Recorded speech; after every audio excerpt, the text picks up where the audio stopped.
Welcome back, Super Friends. Today we are going to be finding the area of a rectangle using fractions. So you'll need your math notebook or folder, pencil to write with, and don't forget that super brain of yours. Stay tuned for the video. All right, Super Friends, we are going to find the area of a rectangle. So what that means is that we have to find the length and the width of the pictures that we see, or the rectangles or the squares, whatever square shape, rectangular shape that we see, and then multiply it together to get the area, because area is length times width. That's what we're doing now. So for this video, or for this first example, we are going to look at top to bottom first. So that means like I'm starting at the top and then going towards the bottom and seeing what is going to be my numerator and what's going to be my denominator. Then I'll be multiplying that for my what's going across left to right.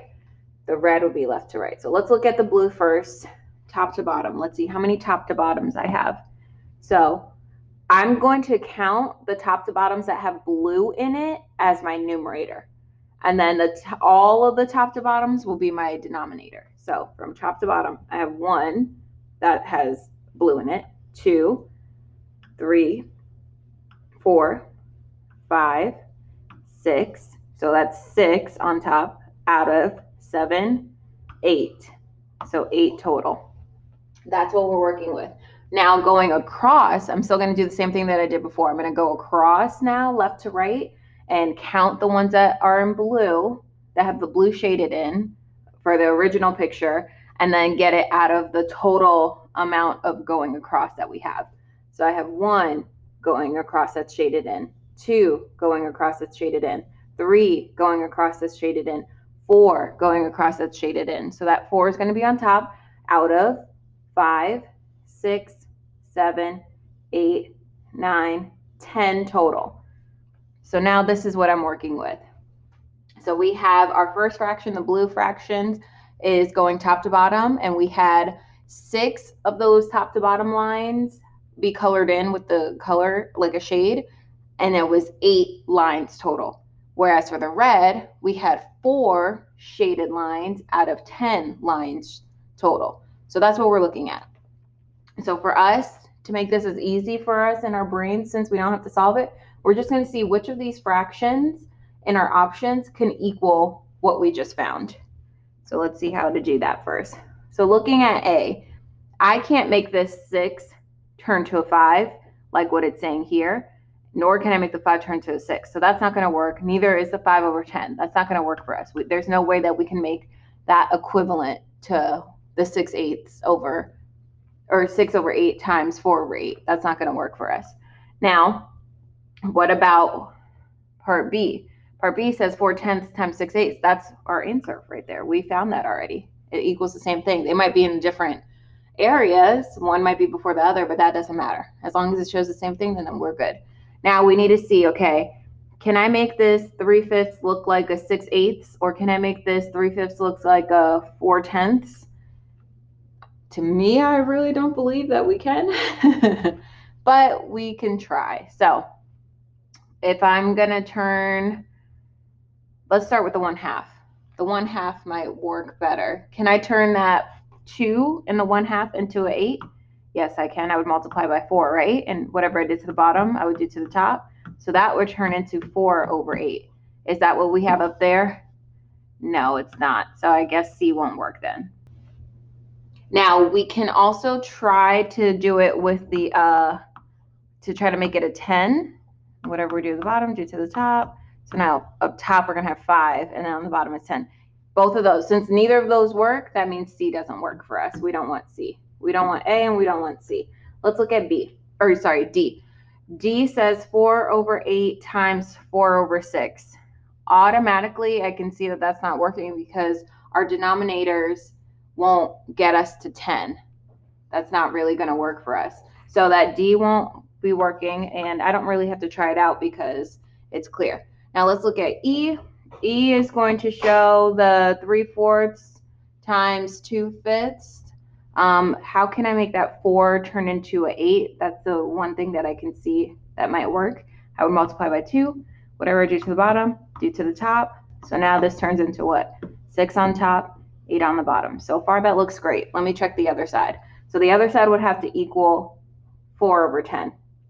So 5 times what gives me 10? 5 times 2. Whatever I do to the bottom, I do to the top.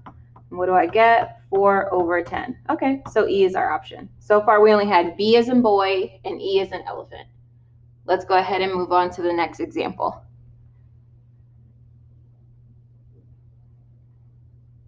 All right, so example 2 says, what is the area of the rectangle below?